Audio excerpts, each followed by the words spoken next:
welcome back, everyone. It's once again time for Actual English, and my name is, of course, Jennifer Clyde. Thanks for joining us. It's now time for Lesson 17. We're in the food and cooking category, and as I did mention, today we'll be talking about cooking, making food, preparing food. Who does not enjoy eating? I love to eat.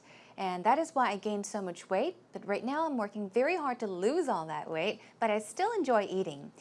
We all do have our eating habits. We did talk about that, but today we're going to focus on really the actual cooking thing.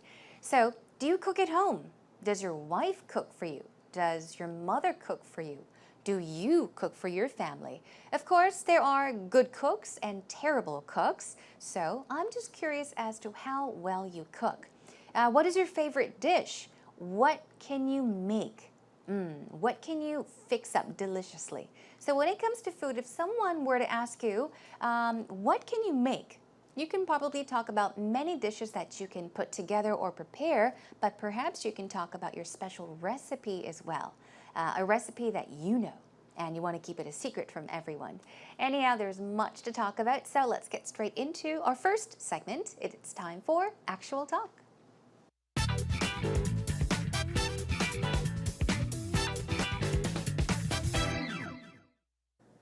Last night, I made some of my famous tomato soup and grilled cheese, and I'm just, thinking of the aromas still in my head now. Wow, you're making my mouth water right now.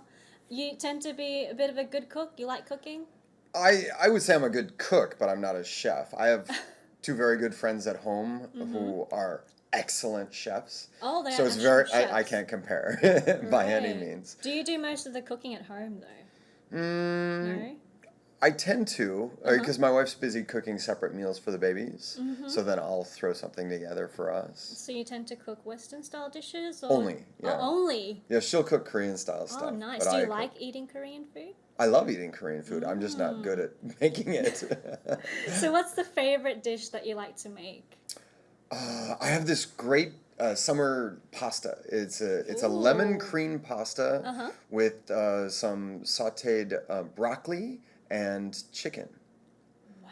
It's really nice. Is that your special recipe? That is my favorite special recipe to make for people when they come over or something. So you like cooking for guests when they're Oh, I over? love cooking for guests. I have like 20 to 30 people over for Christmas every year. And you cook for all of them? Yeah, I'll cook a big turkey, a ham, wow.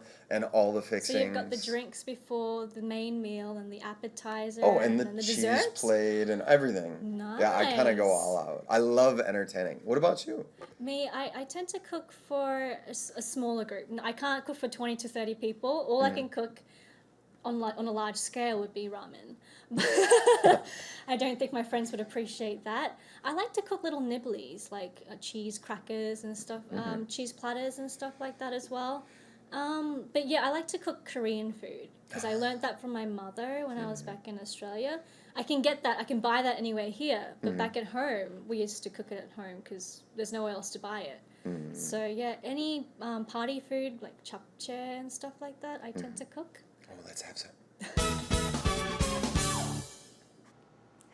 Welcome back, everyone. How did you enjoy today's actual talk between Peter and Joanne? Now, of course, they did talk about whether they like to cook or not. Peter sounds like he is a wonderful cook, although he said that he doesn't consider himself a chef. He's got a few in his family or among his friends, but he sure does sound like he enjoys cooking, making food, maybe even throwing barbecue parties for friends and family. On the other hand, Joanne, she did mention that she is not a very good cook because she does not know how to make or cook many meals. She has learned to fix a few things from her mother back in Australia. So, before we get into today's actual talk, a quick question. Now, what kind of dish or food would you say that all Koreans know how to make? I would definitely say of the many dishes, or, well, snacks, yeah, it would definitely be ramen.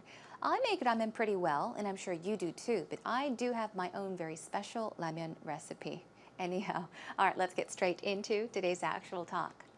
All right, so today, once again, we're talking about cooking, and Peter begins by saying, last night, I made some of my famous tomato soup. So here the key word is famous, and he made what? Tomato soup. Of course, we can prepare soup. We could cook soup. We can also make soup, and that is the verb that Peter has used. Last night, I made some of my famous tomato soup. Now, just by seeing the word famous here, it means that it is a very special recipe of Peter's. So he said, and grilled cheese. Sounds delicious. And he says, I'm thinking of the aromas. Still in my head now. Still in my head, meaning what? Yeah, it's still in here. He's still thinking about it, in other words. But if you take a look at this, he's thinking about a certain aroma. The aromas of course, the famous tomato soup and grilled cheese. The word here is aroma. Aroma. We'll go over it in just a bit, but aroma is, I guess, in other words, it means scent, fragrance, smell. Usually it's used in a positive way.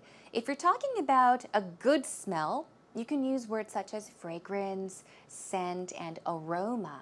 But if you're talking about maybe bad smells, you can express it by saying odor, O-D-O-R, okay? Anyhow, the point is he is still thinking about the food that he fixed last night, and he still wants to have it. It smells so good.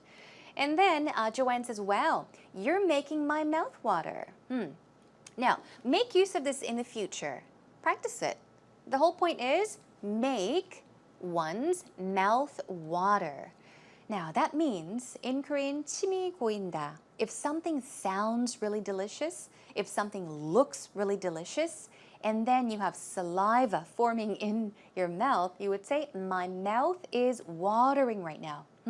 My mouth is watering right now, just talking about this. Anyhow, it sounds so delicious to Joanne that she's saying, wow, I want to have your tomato soup and grilled cheese. It sounds so delicious that my mouth is watering, or you're making my mouth water. And then she says, you like cooking? The do is, of course, omitted in the beginning, so there should have been a do. Do you like cooking, or do you like to cook? But of course, the do was left out, sorry. And she just said, you like cooking? You like cooking? And then Peter said, I would say I'm a good cook. Okay, good cook, but I'm not a chef. So the words here, I am a good cook, and we have chef. Now, just in case you don't know the difference between the two, now Peter is saying I am A, but I am not B. A good cook means a person that cooks well. And a chef here, in this case, is usually someone that is at a high position at a restaurant or a hotel that does the cooking, or he's in charge, okay? So he's saying, yeah, I'm okay at cooking. I have two very good friends at home who are excellent chefs. Now, let's take a look at this. They're not professional chefs. They're not actual chefs, but this is just a way of saying that they cook very, very, very well. But pay attention to at home.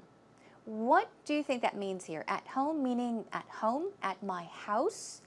Actually, it could mean that, but in this case, at home means back at home, in my home country, meaning the United States. All right, back at home or at home. So he's saying, I have two very good friends in the US who are excellent cooks, excellent chefs. Joanne says, do you do most of the cooking at home? He said, I tend to. I have a tendency to. I often do. Because my wife is busy cooking separate meals for the babies. That's right. So yeah, she must be very busy. What does she do? She's busy. She doesn't have time. Now, she's busy cooking separate meals for the babies, meaning that she makes certain dishes for the babies and certain dishes for the whole family, thus adults in the house, but she doesn't have time to prepare or put together meals for Peter. Okay, she's busy making food for the babies. So then I'll throw something together for us. That's what he says. Here, let's take a look. Throw something together. What does that mean, to throw something together? Throw this, throw that together. It does not mean to really throw something. In this case, it means to make. It means to make food, to cook. Let's say, for example, I'll throw something together for you.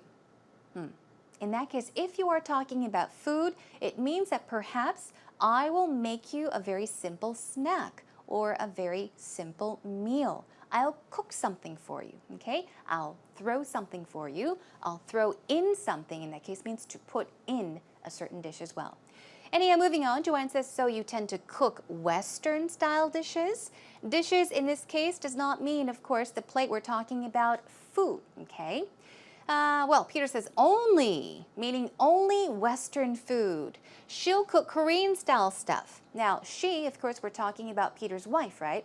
So he's saying, well, I only make Western-style cuisine or Western-style meals or dishes, and my wife, she will cook Korean-style stuff, meaning things. And then, Joanne, once again, another question. Do you like eating Korean food? Oh, who doesn't, right? So Peter says, I love eating Korean food. I'm just not good at making it. So he loves to eat Korean food, but he is not good at making Korean food. He doesn't know how to cook Korean food. Joanne says, so what's the favorite dish that you like to make? This sentence could sound a bit awkward to you. It kind of does to me as well, but basically you get the idea. The gist is, what's the dish that you make very well? Okay? 가장 잘 만드는 음식이 무엇이냐? Basically. So once again, what's the favorite dish that you like to make? Perhaps she's saying, what is your favorite dish? And do you know how to make it? Well, question answered. Peter says, I have this great summer pasta. I think, yeah, most people pronounce it correctly. It's not pasta, it's pasta. It's a lemon cream pasta with some sautéed broccoli and chicken. It's really nice. Sauté, we'll take a look at the pronunciation in just a bit. Sautéed broccoli and chicken. Sautéing is just a way of cooking, okay? It's a way of preparing food. It's kind of maybe frying something very quickly in a pan. So sautéed broccoli and chicken. He's telling us about the pasta dish. And then Joanne asks, is that your special recipe? Special recipe? Okay. Now, Peter says, that is my favorite special recipe to make for people when they come over. When I have guests, I love to make it for them. He says, I love cooking for guests. I have 20 to 30 people over, meaning coming over to my place, for Christmas every year. I'll cook a big turkey, a ham, and all the fixings. So let's take a look at this briefly. Basically, simply put, he's saying, I love to make food. And yes, that pasta is my special dish, my special recipe. And I really enjoy cooking for people. So every year for Christmas, I invite about 20 to 30 people over to my place. And I really enjoy cooking for them. So he says, I'll usually cook a big turkey, 칠면조, right? A ham and all the fixings. Fixings basically here does not mean to fix something because it is broken. It is used as a noun, and it's all the things that go in a certain dish or all the decorations, everything that goes with a certain dish. Okay, moving on. Now, Joanne says, so you've got the drinks before the main meal and the appetizers, right? Okay, so she's saying, oh, okay, so you have the beverages, the main meal, and appetizers already. Peter says, oh, yes, of course, and the cheese plate. He's adding some extra information. He says, oh, of course I have all of that ready. Plus, I have the cheese plate and everything. I kind of go all out. Go all out, in this case, does not mean to go outside. I go all out. In this case, it means that he does something. Right now we're talking about cooking, so I go all out, meaning I do everything related to cooking. When it comes to cooking and making food, I do everything possible, okay? He goes all the way. He goes all out. I do everything. I love entertaining. The question is, well, thrown at Joanne. So, what about you? He asks. Joanne said me, I tend to cook for a smaller group. Okay, once again, cook for a smaller group or cook for maybe a small group of people. I can't cook for 20 to 30 people. And then she says, all I can cook on a large scale would be or is can both be used, be ramen.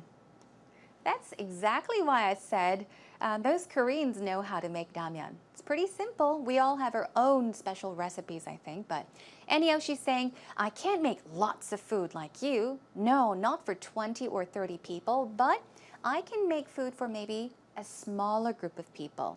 All I can cook, all I know how to cook is or would be ramen. That's all I know how to cook. I only know how to make ramen. And she says, I like to cook little nibblies, such as, or like cheese crackers and cheese platters and stuff like that. Now, she says she likes to cook.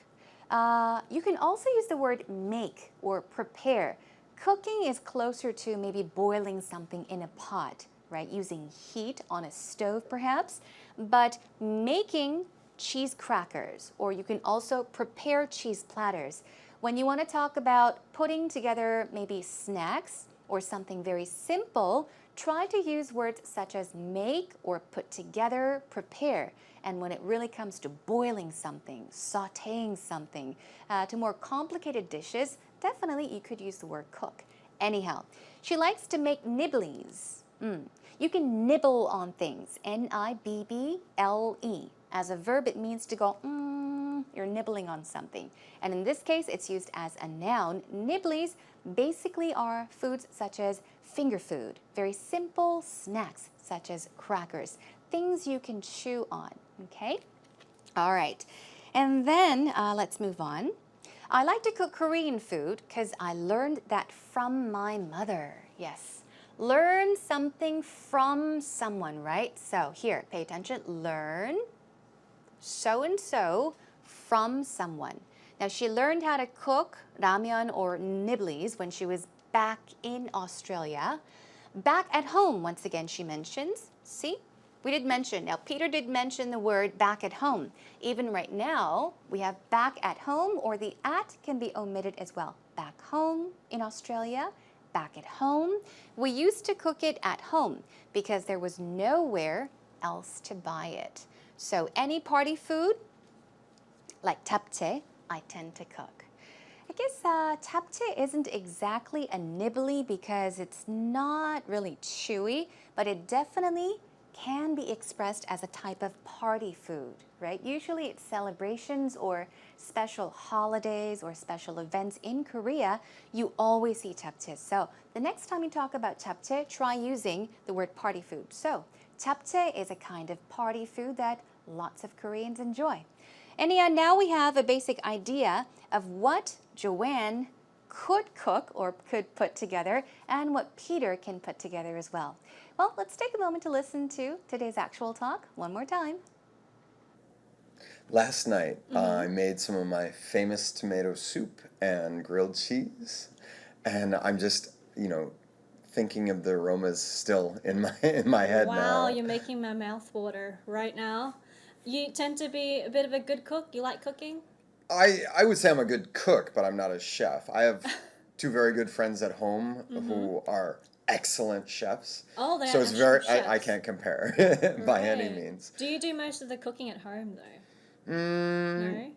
I tend to, because my wife's busy cooking separate meals for the babies. So then I'll throw something together for us. So you tend to cook Western style dishes? Or? Only, yeah. Oh, only? Yeah, she'll cook Korean style stuff. Oh, nice. But Do you like eating Korean food? I love eating Korean food. I'm just not good at making it. So what's the favorite dish that you like to make? I have this great summer pasta. It's a lemon cream pasta with some sautéed broccoli and chicken. Wow. It's really Is that your nice. special recipe? That is my favorite special recipe to make for people when they come over or something. So you like cooking for guests when they're Oh, I over? love cooking for guests. I have like 20 to 30 people over for Christmas every year. And you cook for all of them? Yeah, I'll cook a big turkey, a ham, wow. and all the fixings. So you've got the drinks before the main meal and the appetizer Oh, and the then the cheese desserts? plate and everything. Yeah, I kind of go Nice. all out. I love entertaining. What about you? Me, I tend to cook for a smaller group. I can't cook for 20 to 30 people. All I can cook on a large scale would be ramen. I don't think my friends would appreciate that. I like to cook little nibblies like cheese crackers and stuff, cheese platters and stuff like that as well.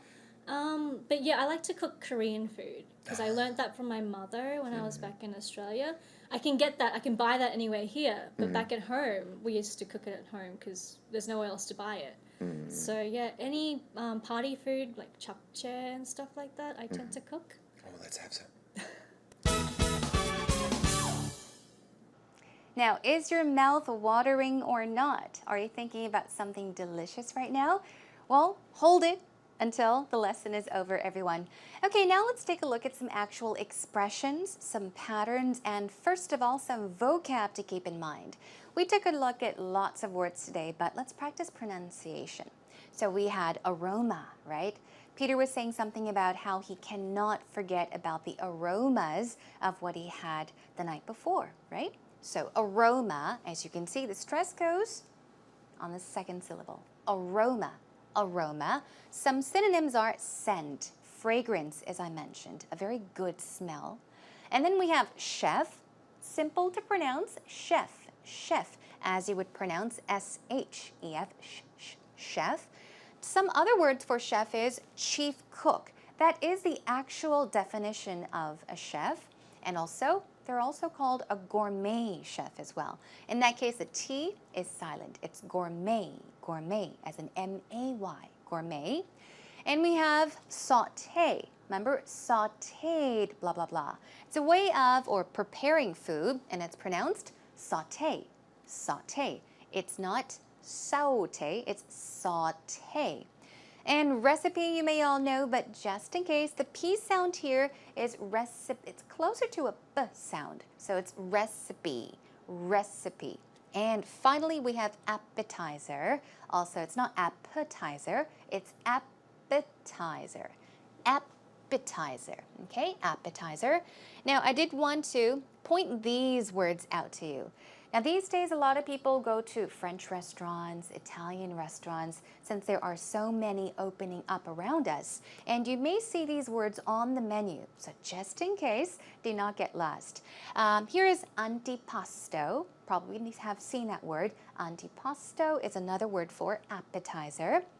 And aperitif is another one. The stress goes right there on the last syllable. I did check out a French way of saying that is apéritif, something like that. Okay, anyhow, that's all for today's pronunciation. Let's move on to some patterns you can make use of. All I can cook is or would be, okay? Keep those in mind. And then you can just add the type of food. For example, all I can cook would be ramen. Another one, all I can cook is something special or something simple, sorry. And then one more, all I know how to cook is fried rice. There are plenty of ways of talking about what you can cook if you're good at it or terrible at it, so please do keep these patterns in mind and make use of them.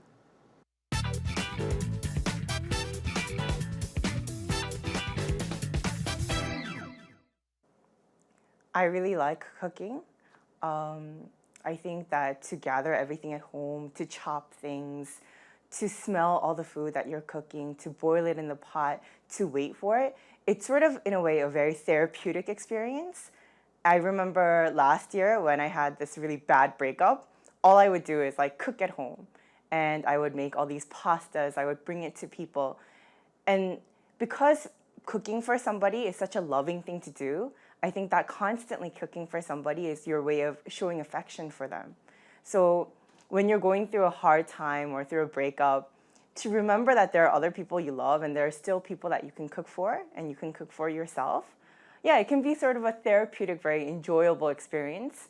Of course, I did gain a lot of weight by doing all this cooking, doing all this eating, but I still think that cooking is a really pleasant thing to do. I would like to cook more in the future, but of course, it can be a very time-consuming thing. So every now and then, I try to make sure I cook at home a couple of times a week. I think that it's a really fun thing to do, and I think that, you can also give joy to other people doing it. So I think it's a really great experience.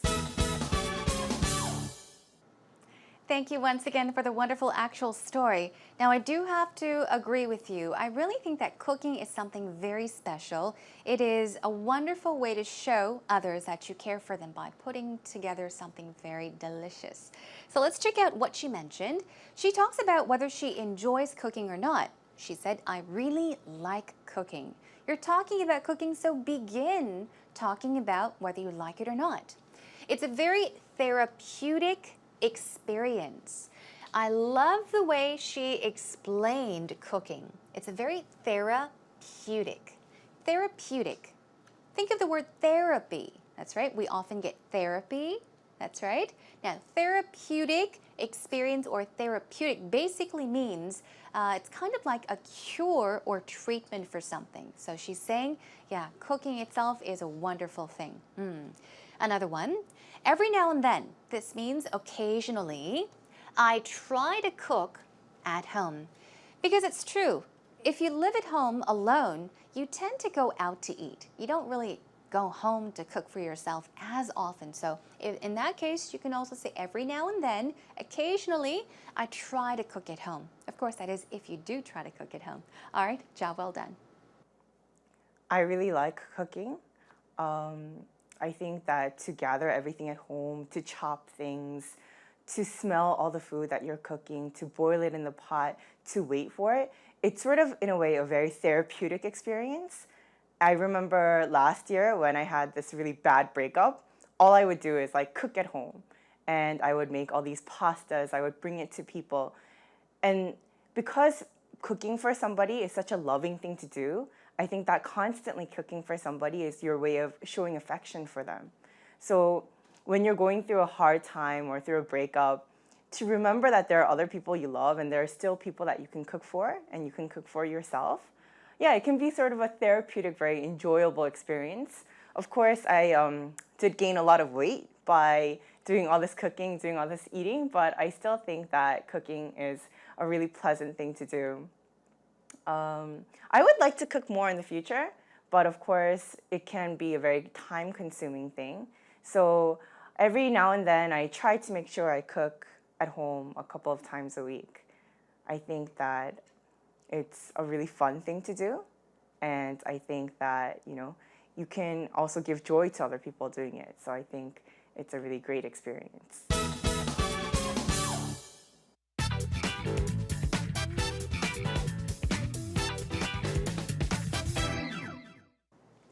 Now, for those of you that are especially preparing to do an interview in English and just by chance you were asked to talk about cooking, what you can also possibly talk about is perhaps foods or dishes or any type of, dish you would love to learn. You can talk about taking maybe cooking lessons, what you've learned from your mother, what your mother's special recipe is, or even if you have your own special recipe, talk about that as well. But keep it a secret, okay, because it is your special recipe. Okay, that is all for today, everyone. Hope you learned a lot. I'll be joining you back next time with another food-related topic. We'll talk about our favorite foods. Sounds delicious, doesn't it?